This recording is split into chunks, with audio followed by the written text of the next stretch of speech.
Hello friends, आप सभी का स्वागत है आपकी अपने यूट्यूब चैनल पे। आज की जो हमारी क्लास रहने वाली है, इस क्लास में हम देखेंगे इंडियन नेशनल मूवमेंट आपके जितने भी है और इम्पोर्टेंट है आपके सभी एग्जाम के लिए। आप किसी भी कॉम्पिटिटिव एग्जाम की तैयारी करें तो आपका यहाँ से क्वेश्चन आराम से बनता है। ना केवल एक क्वेश्चन, जो आज की वीडियो में आपको एक स्टोरी के रूप में आपको समझाऊंगा। 1947 तक ये जितना भी रहा, 1857 से हम देखने वाले हैं। तो इसमें जितना भी आपका जो है टाइम पीरियड रहा और जितने भी आंदोलन रहे, जितनी महत्वपूर्ण आपकी जो है ईयर रहे और जो जो आपके फैक्ट है, वो सभी आपको मैं डिटेल में बताने वाला हूँ। तो आप जो है वीडियो को लास्ट तक जरूर देखिएगा। किसी भी कॉम्पिटिटिव एग्जाम की तैयारी कर रहे हैं, हर कहीं आपका जो है एक क्वेश्चन कम से कम देखने को मिलेगा। हो सकता है 4 से 5 क्वेश्चन भी डायरेक्ट आज ही की इस वीडियो से आपको देखने को मिल जाए। छोटी सी क्लास करेंगे, ज्यादा नहीं, 20 मिनट से 30 मिनट के बीच की आपकी क्लास रहने वाली है। तो चलिए स्टार्ट करते हैं। सबसे पहले हम बात करेंगे 1857 की। अगर हम बात करें तो 1857 की अगर क्रांति आपको याद हो तो 1857 की जो क्रांति है, इस क्रांति को क्या कहा जाता है? इस क्रांति को जो है वीर सावरकर ने एक संज्ञा दी थी, जो है भारतीय स्वतंत्रता संग्राम का जो है पहला जो है सुनियोजित युद्ध इसको कहा था। तो वीर सावरकर द्वारा जिसको 1857 की क्रांति को जो है पहला सुनियोजित युद्ध कहा गया था। इंपॉर्टेंट है, ये आपने याद रखना है।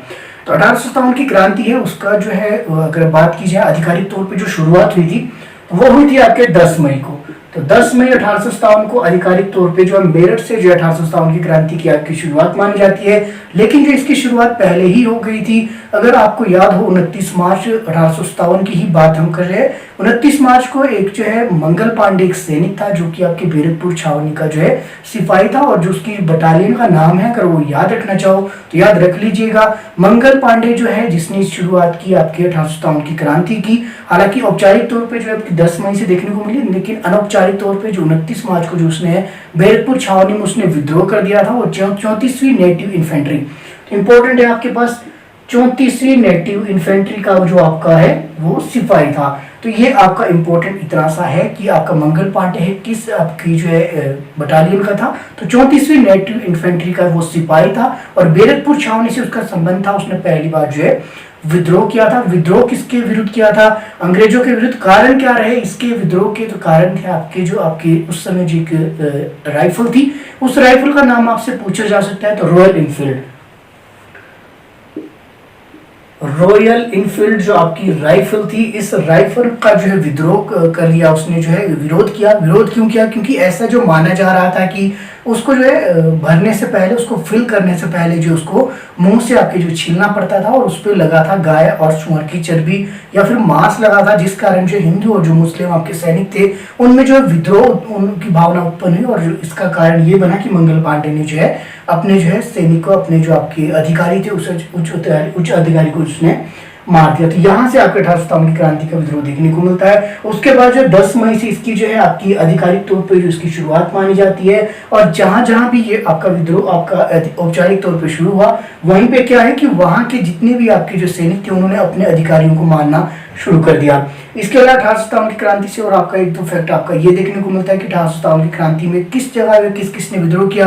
जैसे कि 1857 की क्रांति की बात करें तो इसमें जो है बहादुर शाह जफर थे आपके और बख्त खां, तो ये दोनों आपके दिल्ली में नेतृत्व कर रहे थे। वहीं जो बहादुर शाह जफर है उनको जो दिल्ली का सम्राट भी घोषित कर दिया गया था, ये भी आपने साथ साथ याद रखना है। इसके अलावा झांसी में जैसे कि आपके रानी, झांसी की रानी जिन्हें लक्ष्मीबाई आपके कहते हैं, उनको जो है झांसी में उन्होंने नेतृत्व किया। उसका जो है हीरोज के साथ युद्ध हुआ था और हीरोज ने एक स्टेटमेंट आपकी जो है उनके लिए कही थी कि एकमात्र जो है क्या कहेंगे, एकमात्र मर्द जो है महिला वो कौन थी आपकी? तो ये आपकी कौन थी? आपकी झांसी की रानी। इनके उपलक्ष्य में उन्होंने कही कि एकमात्र मर्द महिला क्रांतिकारी थी आपकी झांसी की रानी। हीरोज ने ऐसा कहा। तो हीरोज के साथ जो है झांसी की रानी ने युद्ध लड़ा और झांसी से ही लड़ा था। इंपॉर्टेंट है, ये आपने याद रखना है। इसके अलावा अगर आपसे पूछा जाए जगदीशपुर या फिर कई जगह बिहार भी आपका देखने को मिलता है, तो बिहार में नेतृत्व किया था कुंवर सिंह ने और आपके अमर सिंह, ये दोनों थे बिहार के, ये जमींदार थे और ये एक जगदीशपुर से आते हैं।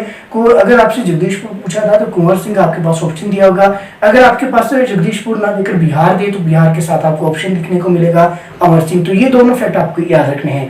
इसी तरह अलग अलग जगह, जैसे लखनऊ में बेगम हजरत महल ने किया था, लियाकत अली आपके इलाहाबाद से थे। इस तरह जो है अलग अलग जगह पे अलग अलग लोगों ने जो है इस विद्रोह को जो है हैंडल किया था या फिर इसका नेतृत्व किया था। हालांकि बाद में बहादुर शाह जफर को रंगून भेज दिया गया था और वहीं पे जो उनकी मृत्यु भी हो गई थी। तो आई होप 1857 की क्रांति से इतना आई होप आपके लिए काफी है। एक चीज आप और याद रख लीजिए, 1857 की जो क्रांति थी उसका जो है चिन्ह क्या था, रोटी, और जो कमल है ये आपका इसका चिन्ह था। ये भी आपने याद रखना है। आगे चलते 1857 की क्रांति के बाद डायरेक्ट हम देखेंगे आपका 1871 देख लेते हैं। 1871 आपका एक फैक्ट आपको साथ साथ बता रहा हूँ, ये हालांकि इंडियन नेशनल मूवमेंट का ये पार्ट तो नहीं है, लेकिन आपको ये पता होना चाहिए। 1871 में पहली बार जो भारत में अनियमित तौर पे जो जनगणना की शुरुआत आपके 1871 में देखने को मिलती है, लॉर्ड मेयो के शासनकाल में। इंपॉर्टेंट है, ये आपने याद रखना, लॉर्ड मायो के शासनकाल में ये देखने को मिलती है। इसके अलावा आगे चलते हैं इंडियन नेशनल मूवमेंट पे। अब आते हैं हम आगे 1885 से आपका जो है वैसे इंडियन नेशनल मूवमेंट की शुरुआत मानी जाती है। इंडियन नेशनल जो आपका संघ था, इंडियन नेशनल आपकी जो यूनियन थी, यानी कि भारतीय राष्ट्रीय जो संघ था, इसकी जो स्थापना का विचार आपके 1885 में रखा गया था। किसके द्वारा रखा गया? एक अंग्रेज अधिकारी था जिसका नाम था A.O. ह्यूम। तो A.O. ह्यूम ने जो है भारतीय राष्ट्रीय संघ का जो है विचार रखा था। अब देखिए, ये विचार रखा था, तो ये A.O. ह्यूम आपका अंग्रेज अधिकारी था, लेकिन ये विचार आपको कहाँ आया था? तो ये आया था एक जो है हिमाचल प्रदेश में शिमला, आपका जो है शिमला के अंदर एक जगह है रोथलीकेशल। तो रोथलीकेशल में उनका जो निवास स्थान था, तो वहां पे जो है A.O. ह्यूम को विचार आया था कि एक जो है संघ बनाया जाए।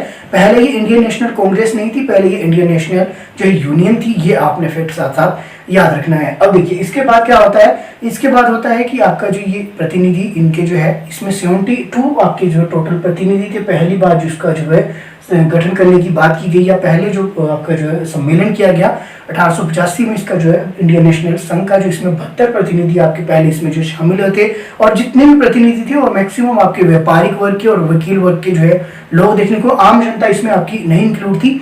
और इसके जो पहले अधिवेशन का जो अध्यक्षता की थी, वो अध्यक्षता की थी आपके W.C. बनर्जी ने। अगर आपसे पूछा जाए कि भारतीय राष्ट्रीय संघ का जो है आपका महासचिव कौन था, तो आपका पहले कौन था? तो ये आपके A.O. ह्यूम थे।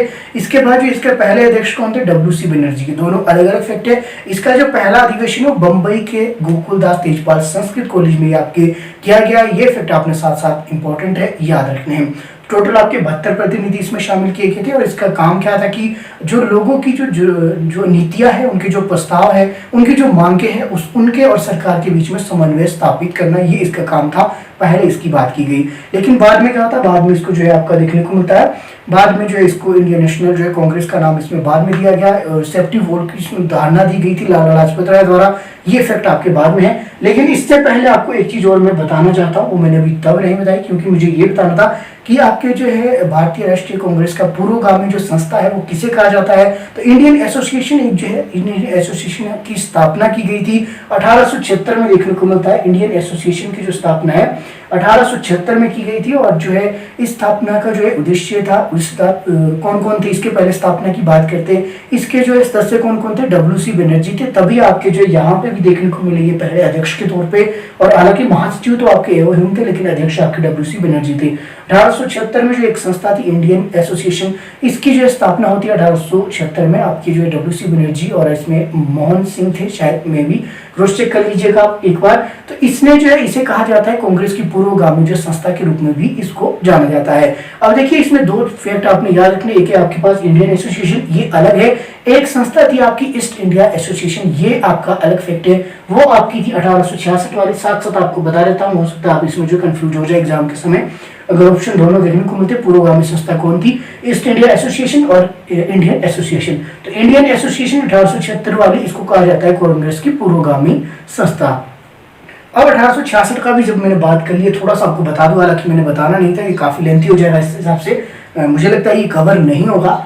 चलिए कोशिश करते हैं। 1866 की अगर मैं बात करूं, उसको मैं कंप्लीट कर देता हूं। दादा भाई नौरोजी ने जो ईस्ट इंडिया एसोसिएशन की स्थापना की, जो मुख्य सदस्य के रूप में थे, और इन्होंने जो आर्थिक नियोजन पर पहली बार जो अपना विचार रखा था, ये फैक्ट आपने यहाँ से याद रखना। 1866, अगर 1867 की अगर आपने देखा हो, इको के अगर आप स्टूडेंट हो, इकोनॉमिक्स अगर आपने पढ़ी है, तो उसमें कई बार देखने को मिलता है कि पहली बार जो प्रति व्यक्ति आय की जो गणना है वो आपकी दादा भाई नौरोजी द्वारा ही की गई थी। 1867 में उनकी एक जो पुस्तक थी poverty and un-British rule in India, इस तरह से कुछ इसका नाम है। इस तरह की पुस्तक में जो इन्होंने पहली बार जो है प्रति व्यक्ति आय की जो गणना का जो आकलन किया था, और 20 रुपए प्रति व्यक्ति आय इन्होंने में भी जो है उसमें दर्शाई है। ये आप जो है एक बार आप चेक कर क्रॉस चेक कर लेना। वापस आते हैं 1885 की हम बात कर रहे थे, आपका कांग्रेस का गठन हो गया है। उसके बाद जो है आपके लाला लाजपत राय जो है इसको सेफ्टी वोट की धारणा दी गई। इस तरह के फैक्ट आप याद रखेंगे, बाकी इसके महत्वपूर्ण अधिवेशन है वो आपको पता होने चाहिए। चलिए आगे चलते हैं, आगे इतना लेंथी हो जाएगा नहीं तो। 1896 पे आते हैं हम। 96 1896। 1896 में क्या होता है? 1896 में आपका जो राष्ट्रीय गीत है वंदे मातरम, इसका जो एक कलकत्ता अधिवेशन में पहली बार जो है आपके जो इस गीत को गाया गया, राष्ट्रीय जो आपका गीत है, इसको पहली बार कब गाया गया? तो 1896 में गाया गया आपके कलकत्ता अधिवेशन में।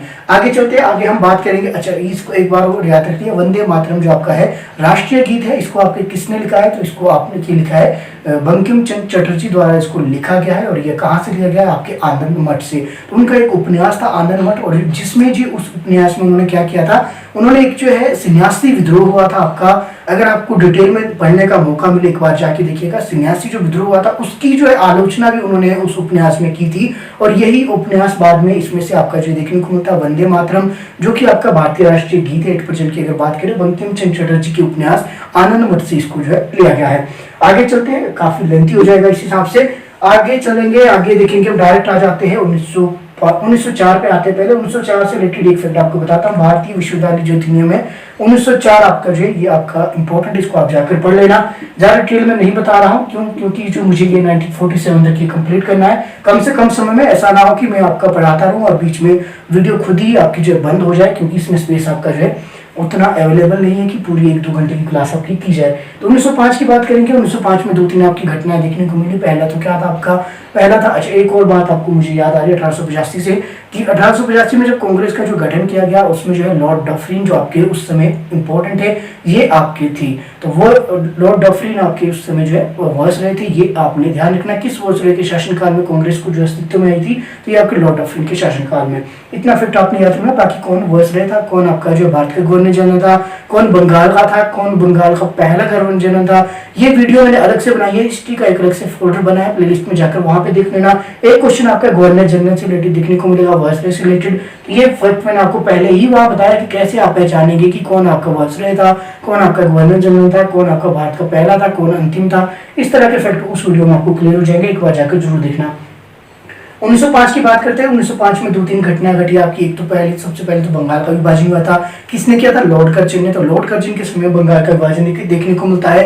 एक आपका पूर्वी बंगाल बना दिया जाता है और एक आपका जो पश्चिमी बंगाल, तो 2 भागों में इसको जो है बांट दिया जाता है। इसके अलावा और क्या आता है कि एक स्वदेशी आंदोलन का जो है शुरुआत देखने को मिलती है 1905 से, जो कि आपके गोपाल कृष्ण गोखले थे उस समय, उसका जो अध्यक्षता कर रहे थे। आपकी उस अधिवेशन की इंपॉर्टेंट है, ये आपने याद रखना है। इसके अलावा ये अधिवेशन कहाँ हुआ, ये क्वेश्चन हो सकता है आपसे पूछा जाए कि 1905 में जो स्वदेशी की जो मांग रखी गई थी, जो स्वदेशी आंदोलन चला था, वो अधिवेशन आपका बनारस में हुआ था, जिसकी अध्यक्षता आपके गोपाल कृष्ण गोखले कर रहे थे। और गोपाल कृष्ण गोखले आपके गांधी जी के जो है आपके राजनीतिक गुरु भी माने जाते हैं। हालांकि आधुनिक गुरु जो उनके गुरु है वो उनके नहीं माने जाते, आधुनिक गुरु माने जाते हैं लियो टॉल्स्टॉय, जिसकी जो लेखन शैली से आपके गांधी जी प्रभावित थे। तो ये काफी लेंथी हो जाएगा अगर मैं ज्यादा बोलने लग गया। 1905 को हम छोड़ देते, बंगाल विभाजन यहाँ पे हो गया है। 1906 की बात करेंगे। 1906 में 2 चीजें हुई। एक स्वदेशी आंदोलन की जो मैं बात कर रहा हूँ, तो स्वदेशी आंदोलन 1905 में आपका देखने को मिला था और गोपाल कृष्ण गोखले इसका नेतृत्व कर रहे थे। इस अधिवेशन में इसको जो है पारित कर दिया गया था, उनके अध्यक्ष के तौर पर उन्होंने ये काम किया था स्वदेशी आंदोलन को। इसके अलावा जो 1906 में 2 घटनाएं घटी। पहले आपके स्वदेशी आंदोलन के साथ जो है स्वराज की जो मांग की गई पहली बार दादा भाई नौरोजी द्वारा, जिन्हें ग्रांड ऑर्डमेंट के नाम से भी जाना जाता है और जिनके बारे में मैंने आपको तो पहले भी थोड़ा सा बता दिया कि इन्होंने क्या क्या किया है। इसके अलावा इन्होंने जो है स्वराज की जो पहली बार मांग रखी तो इंपॉर्टेंट है, ये आपने याद रखना है। इसके अलावा आपका होता है 1906 में मुस्लिम लीग जो है आपके अस्तित्व में आती है। अब जो मुस्लिम लीग की जो स्थापना है 1906 में होती है। आगा खां इसके जो पहले अध्यक्ष बनते हैं और सलीमुल्लाह खां जो इसके जो वास्तविक तौर पे जो इसके संस्थापक आपके माने जाते हैं। तो 1906 में आपका ये घटनाएं घटी 2। इसके अलावा आपने और क्या रखना है याद, 1907 की अगर हम बात करें तो 1907 में जब हम चलते हैं तो 1907 में एक अधिवेशन होता है सूरत अधिवेशन, जिसकी अध्यक्षता कर रहे होते हैं कांग्रेस का ये अधिवेशन होता है सूरत अधिवेशन, जिसकी अध्यक्षता राम बिहारी जो है घोष कर रहे होते हैं, जो कि विवाद का कारण भी बने उनके अध्यक्ष होने के कारण। और इस कारण जो है कांग्रेस में आपकी जो है पहली बार जो है फूट जो है कब पड़ी, तो 1907 में पड़ी। तो 1907 में कांग्रेस को पहली बार जो है फूट पड़ी, वो किसकी अध्यक्षता पर थे, रास बिहारी घोष की, और यही उनका कारण था। अब जो है कांग्रेस 2 गुटों में बंट गई, एक था आपका उग्रवादी और एक था आपका उदारवादी। उग्रवादी थे आपके जो है गरम जो है आपके गर्मपंथी, और आपका जो है उग्र जो आपका उदारवाद था वो था आपका नरमपंथी। गर्मपंथी नरमपंथी आप ऐसे समझिए, गर्मपंथी गर्म खून वाले यानी कि ज्यादा जोश वाले, आक्रोश वाले, लड़ाई झगड़े में विश्वास रखने वाले, और यानी कि अपनी बातों को मनवाने के लिए किसी भी हद तक जा सकते हैं। उसी तरह उदारवादी हो गए जो कि आपके जो शांति प्रिय आंदोलन में विश्वास रखते थे, प्रस्ताव के माध्यम से और रिक्वेस्ट करके जो अपनी मांगों को मनवाने के पक्ष में थे, वो थे आपके उदारवादी। अब ये दो गुट आपके देखने को मिले। 1907 में कांग्रेस दो गुटों में बट गई। ये सूरत अधिवेशन था आपका, ये आपने याद रखना है। 1919 में चलते हैं। 1919 में आपके माल्य मिंटो सुधार अधिनियम देखने को मिलता है, जिसमें कि आपके मुसलमानों को पृथक निर्वाचन क्षेत्र देने की बात की जाती है। ये फैक्ट आपने याद रखना। माल्य मिंटो सुधार आपका इंपॉर्टेंट है, और मॉन्टेग्यू जेम्सफोर्ड सुधार भी आपका याद रखना और इंपॉर्टेंट रखना ही पड़ेगा। 1919 में आपका ये देखने को मिलता है। ये दोनों अलग अलग है, इस दोनों को अलग अलग ही रहने थे तो बेहतर होगा। अब चलते हैं, हम आगे बात करेंगे 1911 में। 1911 में आपकी जो है दो चीजें आपके देखने को मिली। देखिए, एक तो क्या है, सबसे पहले जो आपका बंगाली विभाजन को रद्द किया गया। तो ये कब किया गया? 1911 में इसको रद्द किया गया। और क्योंकि किसके शासनकाल में? तो आपके लॉर्ड हार्डिंग द्वितीय। तो लॉर्ड हार्डिंग द्वितीय के शासनकाल में जो है बंगाली विभाजन को आपका जो है रद्द किया गया। और इसके पीछे जो रीजन क्या था? रीजन था कि इसमें जो एक दिल्ली दरबार आपका जो लगना था, 1911 में जो दिल्ली दरबार आपका आयोजन किया गया, उसमें क्या था, आपके जो है ब्रिटेन के जो आपके राजा थे जॉर्ज पंचम, वो भारत आ रहे थे, और उनके आने से पहले जो बंगाली विभाजन को रद्द करने की घोषणा की गई। और इसके अलावा क्या हुआ कि इसके अलावा कलकत्ता से जो है राजधानी आपकी दिल्ली स्थानांतरित करने की घोषणा भी आपके 1911 को ही देखने को मिली। इसके पीछे जो है क्या कारण था बंगाल विभाजन को रद्द करने के पीछे? की उनके आने से पहले जो चीजें आपकी यहाँ खराब थी, जो लड़ाई झगड़ा यहाँ चल रहा था, जो यहाँ पे एक माहौल बना था, एक जो है क्या कहें कि लड़ाई का एक माहौल बना था, मुस्लिम और जो हिंदुओं के बीच जो है उन्होंने फूट डालने का जो काम किया था, जिसका परिणाम आपका 1909 में भी इनका देखने को मिला। जो मॉन्टेग्यू जेम्सफोर्ड जो आपका माल्य मिंटो जो सुधार अधिनियम था, पृथक निर्वाचन क्षेत्र इनको दे दिया था, जिसके कारण जो स्थिति और आपकी जो है बिगड़ने लगी। इसको जो है सही तरीके से दिखाने के लिए बंगाल विभाजन को इन्होंने जो है रद्द किया 1911 में। तो ये काम किया था लॉर्ड हार्डिंग आपके द्वितीय द्वारा, और इसके पीछे कारण था जॉर्ज पंचम का जो है भारत आना। ज्यादा डिटेल में नहीं बताऊंगा, आगे चलते हैं। इसके बाद जो है 1911 में जो घोषणा की गई कि राजधानी आपकी कलकत्ता से दिल्ली स्थानांतरित की जाएगी। हालांकि जो राजधानी जो है 1912 में आपकी जो आधिकारिक तौर पे जो है आपकी दिल्ली को जो आपकी राजधानी बनाया गया। इंपॉर्टेंट है, ये फैक्ट आपने साथ साथ याद रखने हैं। आगे चलते हैं, आगे हम बात करेंगे 1915 की। 1915 से रिलेटेड आपने एक फैक्ट आपने याद रखना, ज्यादा नहीं रखना, एक दो फैक्ट आपको मैं बता रहा हूँ। उसमें 1915 में क्या होता है कि 1915 में अगर आपको याद हो 1893 में गांधी जी दक्षिण अफ्रीका गए थे। उसके बाद जो है आपके जो वापिस वो स्वदेश कब लौटे थे? आपके 1915 में। तो इंपॉर्टेंट है, 9 जनवरी 1915 को जो आपके गांधी जी भी वापिस अपने स्वदेश भारत की ओर लौटे। ऐसा नहीं है कि वो पहले नहीं है, लेकिन जो परमानेंट अब रहने के लिए वो यहाँ पे आ गए थे। इसके पीछे कारण था कि भारत की जो स्थिति है वो दयनीय थी। इसके लिए जो उनको यहाँ पे बुलाया गया था, जुगल किशोर द्वारा जो उनको बुलाया गया था। इंपॉर्टेंट फैक्ट आपने याद रखना, 9 जनवरी 1915 को जो है ये आपके भारत आए थे आपके गांधी जी। और जब ये आए थे तो उनके आने के उपलक्ष्य में जो प्रवासी दिवस 8% भी आपका मनाया जाता है। हालांकि अब ये 9 जनवरी को नहीं, अब ये अलग अलग डेट को मनाया जाता है, लेकिन पिछले 2-3 सालों में ही ऐसा हुआ। उससे पहले ये 9 जनवरी को ही आपका प्रवासी दिवस देखने को मिलता है। हालांकि बुक्स में आपका 9 जनवरी ही लिखा हो सकता है, लेकिन जो पीछे कुछ अगर वर्षों की बात की जाए तो शायद 21 या 22 जनवरी को प्रवासी दिवस आपका जो है मनाया गया। तो इनके वापस आने के उपलक्ष्य में ही ऐसा किया गया था। आगे चलते हैं 1916 की ओर। 1916 में आपके जो दो घटनाएं और घटी। दो घटनाएं आपकी कौन कौन सी? एक आपका लखनऊ समझौता आपका देखने को मिलता है। इसके अलावा जो है 1916 में आपके होम रूल लीग का गठन किया गया। तो होम रूल लीग का जो गठन कब किया गया? 1916 में किया गया। किसने किया था? सबसे पहले आपके तिलक का नाम आता है, दूसरी जगह पे आपके एनी बेसेंट। तो तिलक और एनी बेसेंट दोनों ने आपका जो है 1916 में जो है होम रूल लीग का जो है गठन किया। इसके बाद आपका जो आगे चलते हैं, देखिए एक बात याद रखिएगा, आपको मैं बता रहा हूँ, सिर्फ आपको एक कहानी के तौर पे मैं बता रहा हूँ। ईयर वाइज हम चल रहे हैं, क्रॉनिकल में हम चल रहे हैं कि किस किस ईयर में आपका क्या क्या हुआ। लेकिन आपको इसमें याद क्या करना है? आपको जितनी मैंने ये फैक्ट बताया, इसके साथ साथ आपको इसकी डेट भी याद करनी है।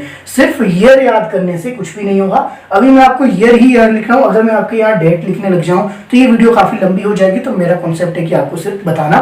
तो चलिए, 1916 की होम रूल का गठन हो गया। इसके अलावा जो आपका लखनऊ समझौता हो गया। लखनऊ समझौता जो हुआ ये किन किन के बीच में हुआ, ये आपके लिए क्वेश्चन है, आप इसको जो कमेंट करेंगे। आगे चलते हैं 1917 की अगर हम बात करें, 1917 में आपका जो एक अहमदाबाद आंदोलन आपका देखने को मिलता है, चंपारण आंदोलन आपका देखने को मिलता है। 1918 में आपका जो है खेड़ा आंदोलन आपका देखने को मिलता है। 1919 में आपका जो है रॉलेट एक्ट आता है। जो जो चीजें डिटेल में बताने वाली हो आपको मैं बता दूंगा।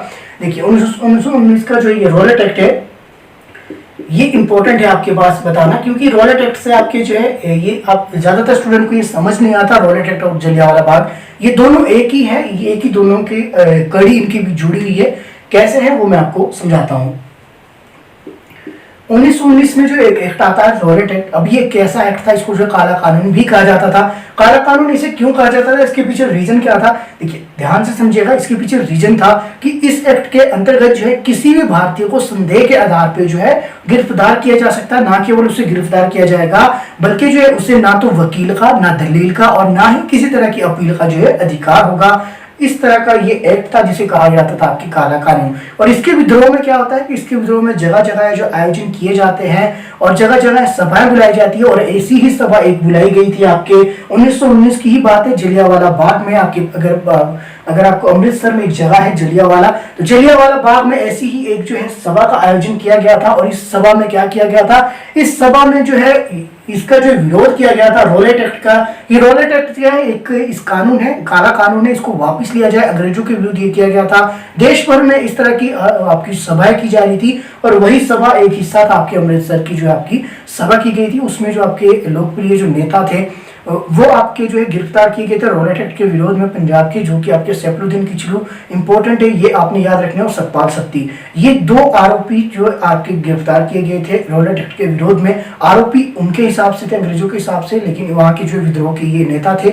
और इनको छुड़ाने के लिए अमृतसर में जो एक सभा आयोजित की गई थी, उनको क्यों गिरफ्तार किया गया, ऐसे में आपके जो एक जनरल डायर आ जाते हैं, वहां के जो आपके सेना कमांडर थे वो थे आपके जनरल डायर। देखिए मैं ओ क्यों कह रहा हूं, दो फैक्ट है यहाँ पे भी आपको याद रखने हैं। एक है आपके ओ जनरल डायर, एक है आपके आर जनरल डायर। देखिए जो आदेश किसने दिया था, आदेश दिया था आर जनरल डायर ने।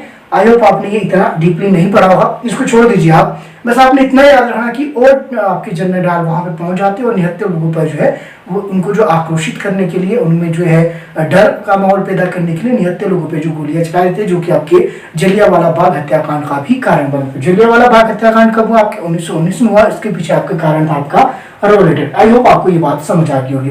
आगे चलते हैं। इसके विरोध में आपने ये याद रखना कि इसके जो विरोध में आपके जो है आपके रविंद्रनाथ टैगोर द्वारा सर की उपाधि लौटा दी गई थी। इसके अलावा कई जो सदस्यों ने विधान परिषद से, विधानमंडल से जो उनकी जो सभा होती थी उस समय, उससे जो अपना त्याग पत्र दे दिया था।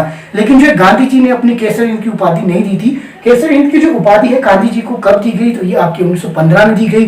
और इसके पीछे रीजन क्या था कि आपका जो 1914 से 1918 और 1919 के बीच की अगर मैं बात करूं तो कई बुक्स में 1914 से 1918 देखने को मिलता है आपका प्रथम विश्व युद्ध, कई जगह 1914 से 1919 लिखा होता है। वैसे मैक्सिमम बुक्स में 1918 तक की आपका जो प्रथम जो है विश्व युद्ध आपका देखने को मिलता है। अब देखिए इसमें क्या होता है कि इसमें जो है अंग्रेजों का जो सहयोग देने की कोशिश की गांधी जी ने, वो क्यों किया था उन्होंने ऐसा, ताकि जो उनको जो स्वीकृति मिल जाए अंग्रेजी सरकार की ओर से। और इसका परिणाम ये हुआ कि अंग्रेजों ने जो है गांधी जी को जो केसर हिंद की उपाधि दे दी थी। हालांकि इस उपाधि को इन्होंने जलियांवाला बाग हत्याकांड विरोध के स्वरूप इन्होंने त्यागा नहीं था। आगे चलते हैं। उसके बाद आपका 1920 आता है। 1920 में आपके दो तीन घटनाएं आपकी देखने को मिली। 1920 में क्या होता है, आपका असहयोग आंदोलन आपका शुरू किया जाता है। और ये असहयोग आंदोलन आपका शुरू होता है 1920 में। 1 अगस्त 1920 को आपका जो असहयोग आंदोलन आपका शुरू हो जाता है। उसी दिन जहां तक मुझे याद आ रहा है, उसी दिन जो है तिलक, जो आपके बाल गंगाधर जो तिलक है, शायद उनकी जो मृत्यु भी आपकी हो जाती है, जिन्होंने की आपके जो है गणेश उत्सव, आपके जो शिवाजी उत्सव को जो मनाने की जो पहल की थी या फिर आरंभ किया था, उन्हीं को ये नेतृत्व, उन्हीं को ये दायित्व जाता है। ये भी आप फैक्ट अगर याद रखना चाहे तो रख सकते हैं। अगर आप बड़े कॉम्पिटिटिव एग्जाम की तैयारी करें तो ये आपके लिए काम की चीज है। तो 1920 में आपका जो असहयोग आंदोलन देखने को मिलता है। असहयोग आंदोलन देखने को मिलने के बाद क्या होता है कि इसके जो है देशव्यापी आंदोलन ये छिड़ जाता है। अब एक जो घटना घटती है आपके उत्तर प्रदेश की, एक चोराचोरी नामक एक जगह है, वहां पे एक घटना घटती है। घटना क्या घटती है आपकी कि वहां पे जो एक पुलिस थाने को उन्होंने आग लगा दी क्रांतिकारियों द्वारा, जिसमें कि आपके जो टोटल आपके 22 जो है व्यक्ति, 22 पुलिसकर्मी जो मारे गए। हालांकि वो पुलिसकर्मी मारे गए और अंग्रेजों की ओर से काम कर रहे थे, लेकिन वो थे भारतीय। और इसी बात से आहत होकर गांधी जी ने जो असहयोग आंदोलन को वापस ले लिया। और जब गांधी जी ने असहयोग आंदोलन को वापस ले लिया, 1922 की बात है, 1922 में आपके गांधी जी ने असहयोग आंदोलन को वापस ले लिया। इसके बाद क्या होता है कि इसके बाद आपके जो है ये हो जाता है कि आपके जो है जितने यहाँ पे जो गर्मपंथी जो दल थे, गर्मपंथी जो नेता थे, यानी कि गर्म स्वभाव के जो आपके क्रांतिकारी थे, वो नाराज हो जाते हैं। और उसके कारण क्या होता है कि उनमें जो आक्रोश पैदा हो जाता है गांधी जी के प्रति। गांधी जी ने जो है इतना अच्छा जो आंदोलन चल रहा था अंग्रेजों के विरुद्ध, उनको जो है वापस ले लिया। इसके पीछे कारण यह था कि गांधी जी एक अहिंसावादी जो है व्यक्ति थे। अब क्योंकि यहाँ पे एक हिस्सा आपकी घट गई थी इस आंदोलन में, तो इससे आहत होकर गांधी जी ने इस आंदोलन को वापस ले लिया। अब देखिए इसके फलस्वरूप क्या होता है कि 1923 आता है। 1923 में जो एक गठन होता है आपकी एक पार्टी का, स्वराज पार्टी। अगर आपसे क्वेश्चन कई बार पूछा जाता है स्वराज पार्टी का जो है अस्तित्व कब हुआ, 1923 में ये देखने को मिलता है। इसके ही फलस्वरूप, क्योंकि अब जो है थोड़ा सा जो आंदोलन आपका जो है धीरे आपका धीमा हो गया था, उसके फलस्वरूप 1923 में जो आपके मोतीलाल नेहरू और आपके सीआर दास द्वारा जो एक पार्टी का गठन किया गया आपके स्वराज पार्टी। तो इसके बाद इसने जो अपना काम शुरू किया। इसके अलावा आपने एक चीज और याद रखनी है, 1925 में एक जो है काकोरी रेल कांड हुआ था, इसके बारे में आपने खुद से पढ़ना है। इसमें जो है 3 व्यक्ति थे आपके, कौन कौन थे, उन्होंने जो है एक जो है ट्रेन को लूटा था, जिसको कि काकोरी रेल कांड के नाम से भी जाना जाता है। अब देखिए 1925 तक चलते हैं। अब डायरेक्ट हम 1930 तक 30 के ऊपर चलेंगे, लेकिन 1930 से पहले 1928 देखेंगे थोड़ा थोड़ा। तो अभी देखेंगे, हो सकता है कि ये वीडियो आपकी पूरी ना हो, लेकिन मैं कोशिश करूंगा जितना जल्दी आपको बता सकूं। 1928 में चलते हैं। 1928 में जो नेहरू रिपोर्ट आपकी पेश की गई आपके मोतीलाल नेहरू द्वारा, और इस रिपोर्ट के अंतर्गत ये कहा गया कि डोमिनेंट स्टेट की जो मांग रखी गई। लेकिन जो इसी रिपोर्ट को 1928 की बात करें, 1929 की अगर मैं बात करूं, इसी रिपोर्ट को जो है 1929 में आपके नेहरू, आपके पंडित जवाहरलाल नेहरू की अध्यक्षता में जो आपके कांग्रेस का अधिवेशन हो रहा था, इन्होंने जो है इसको अस्वीकार कर दिया, क्योंकि इसमें बात रखी गई थी डोमिनेंट स्टेट की। और इसके अलावा जो इन्होंने महिलाओं के ऊपर भी जो है बात की गई थी, महिलाओं की सुरक्षा के ऊपर 1928 की जो नेहरू रिपोर्ट थी मोतीलाल नेहरू द्वारा ये रखी गई थी। और इसी रिपोर्ट को जो 1929 में जवाहरलाल नेहरू की अध्यक्षता में इसको जो है खारिज कर दिया गया। अब यहाँ पे मांग रखी गई पहली बार स्वराज की। तो स्वराज की जो मांग है आपकी, ये कब रखी गई, तो ये आपकी 1929 में रखेंगे। हालांकि पहली बार जो इसका विचार आपका 1906 में दादा भाई नौरोजी के समय में आपका देखने को मिला, जो कि आपको मैंने पहले ही इस वीडियो में बता दिया है। तो इसके बाद 1929 में आपका स्वराज, अब जो है मांग रखी गई, मुख्य मांग आपकी स्वराज रखी गई। डोमिनेंट स्टेट की जो मांग है इसको अब जो खारिज कर दिया गया, जो कि 1928 की रिपोर्ट थी। देखिए इसके बाद जो है 1930 में जो पहली बार जो है आपका जो है भारतीय स्वतंत्रता अधिराज दिवस भी मनाया गया था। ये भी आपको आयोग पता होगा, 26 जनवरी को इसको मनाने की घोषणा की गई, तो ये फैक्ट भी आपको पता होना चाहिए। इसके बाद आता है आपका 1930 में आपका क्या होता है कि 1930 में आपका जो है नमक कानून तोड़ो या फिर सविनय अवज्ञा आंदोलन भी कई जगह लिखा होता है। सविनय अवज्ञा आंदोलन आपका 1930 में होता है। अब देखिए इसमें क्या होता है कि आपका जो है साबरमती जो आश्रम है, साबरमती आश्रम की जो स्थापना है, ये फैक्ट भी आपको पता होना चाहिए। 1915 में जो है साबरमती आश्रम की स्थापना की गई, 1915 में अहमदाबाद में, इंपॉर्टेंट है ये आपने याद रखना है। और यही साबरमती आश्रम 1917 में जो साबरमती नदी के तट पे जो है इसको स्थानांतरित किया गया। अगर आपसे नदी के तट के ऊपर पूछा है तो 1917, और अगर आपसे पूछा है साबरमती आश्रम की स्थापना तो अहमदाबाद में 1915 में की गई। तो ये दोनों एक ही है, और ये 1915 वाला ही आपका जो है इसको शिफ्ट किया गया 1917 में। वापिस आते हैं 1930 की हम बात कर रहे हैं। आपके जो है यहाँ से क्या होता है कि आपके 12 मार्च 1930 से जो एक दांडी मार्च आपका जो शुरू होता है, जो कि आपके साबरमती जो आपके आश्रम है वहां से ये यात्रा आपकी शुरू होती है और ये दांडी तक चलती है। इसी कारण इसको दांडी मार्च भी कहा जाता है। तो ये आपके जो है दांडी में 5 अप्रैल को ये यात्रा आपकी पहुंचती है, 5 अप्रैल को। और उसके बाद 6 अप्रैल को जो इन्होंने कानून बनाकर जो है नमक कानून को तोड़ा था। और ये गांधी जी ने आपके जो है कितने अनुयायियों को साथ लेके किया था, तो टोटल इसमें 78 अनुयायी थे गांधी जी के, और एक अनुयायी आपके खुद गांधी जी को अगर जोड़ा जाए तो टोटल इसमें 79 लोग थे, और जिसमें से 78 गांधी जी के अनुयायी थे और एक आपके खुद गांधी जी थे। टोटल आपके 79 इसमें व्यक्ति थे। और इसमें एक आपके पत्रकार थे वेब मिलर। कई बार आपसे एग्जाम में ये पूछा जाता है कि एकमात्र अंग्रेज जिसने दांडी मार्च में जो है हिस्सा लिया था या भाग लिया था या जिसको ज्वाइन किया था, तो वो आपके वेब मिलर इसका इस तरह से कुछ नाम है। ये एक अंग्रेज पत्रकार थे। ये इसमें जो है इसको कवरेज करने के लिए इसमें जो शामिल हुए थे, लेकिन कई जगह इसको पत्रकार का नाम ना देकर सिर्फ सिंपल कहा जाता है कि एकमात्र अंग्रेज जिसने जो दांडी मार्च में जो है गांधी जी के साथ जो है अपनी यात्रा की थी। तो इस तरह ये 24 दिन की एक यात्रा थी, इंपॉर्टेंट है, ये भी आपको पता होना चाहिए। चलिए आगे चलते हैं 1931 की अगर हम बात करेंगे।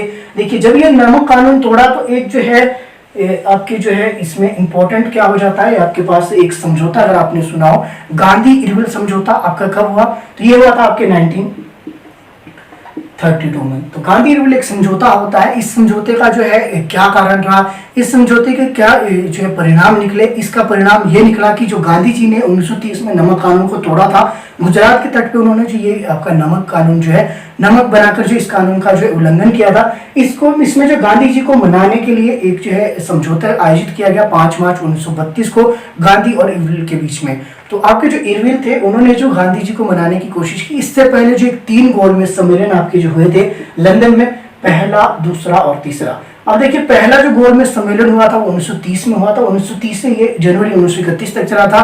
दूसरा जो गोलमेज सम्मेलन हुआ 1932 में हुआ, 1931 में हुआ, माफ कीजिए, सितंबर से लेकर चला था ये और नवंबर दिसंबर तक आपका चला। और तीसरा जो आपका हुआ था ये हुआ था आपके 1932 में। देखिए इंपॉर्टेंट है, ये आपने याद रखना। अच्छा माफ कीजिए, 1931 में आपका दूसरा हुआ, तो 5 मार्च 1931 को ही आपका जो है, ये आप थोड़ा सा करेक्ट कर लीजिएगा, 5 मार्च 1931 को ही आपका जो है गांधी इरविन समझौता आपका देखने को मिलता है। 1932 में तो आपका थर्ड होता है, ये आपने याद रखना है। अब देखिए इसमें क्या होता है कि इस समझौते के अंतर्गत गांधी जी के सामने जो शर्तें रखी गई। शर्तें क्या रखी गई? शर्त आपके पास रखी गई कि आपके जो नमक जो कानून तोड़ रहे हैं आप, उसको आप ऐसा ना करें। और दूसरी क्या शर्त रखी गई कि उनको जो द्वितीय गोलमेज सम्मेलन आने के लिए बुलाया गया। अब इसमें 2-3 फैक्ट आपके देखने को मिलेंगे, मैं थोड़ा सा जल्दबाजी में हो सकता हूँ कुछ फैक्ट आपके भूल जाए। आपने याद रखना है कि कांग्रेस का जो प्रतिनिधित्व कर रहे थे आपके गांधी जी कर रहे थे। द्वितीय गोलमेज सम्मेलन एकमात्र ऐसा सम्मेलन था जिसमें कि जो कांग्रेस की ओर से गांधी जी ने भाग लिया था। बाकी ना तो कोई पहले गोलमेज सम्मेलन में गया और ना ही कोई तीसरे गोलमेज सम्मेलन में जो कांग्रेस की ओर से गया। सिर्फ द्वितीय गोलमेज सम्मेलन में आपके गांधी जी गए थे और वो भी आपका असफल हो गया था। असफल क्यों हो गया था? उनका जो है जो आपके बी.आर. अम्बेडकर थे, बी.आर. अम्बेडकर ने तीनों गोलमेज सम्मेलन में जो भाग लिया था, इसके अलावा हिंदू महासभा के कुछ सदस्य, इसके अलावा और भी अन्य पार्टियों के सदस्य आपके इस गोलमेज सम्मेलन में देखने को मिले, जो कि आपका इंग्लैंड में किया गया था। लेकिन जो है द्वितीय गोलमेज सम्मेलन एकमात्र ऐसा था जिसमें जो है गांधी जी गए थे। और इसके अलावा ये फैक्ट आपने याद रखना है कि ये आपका असफल क्यों रहा, क्योंकि जो बी.आर. अम्बेडकर ने अलग से जो है निर्वाचन की मांग की थी, जो है आपका आरक्षित वर्ग है उसके लिए, जिसके कारण जो ये आपका गांधी जी इस बात से सहमत नहीं थे और वहां से वो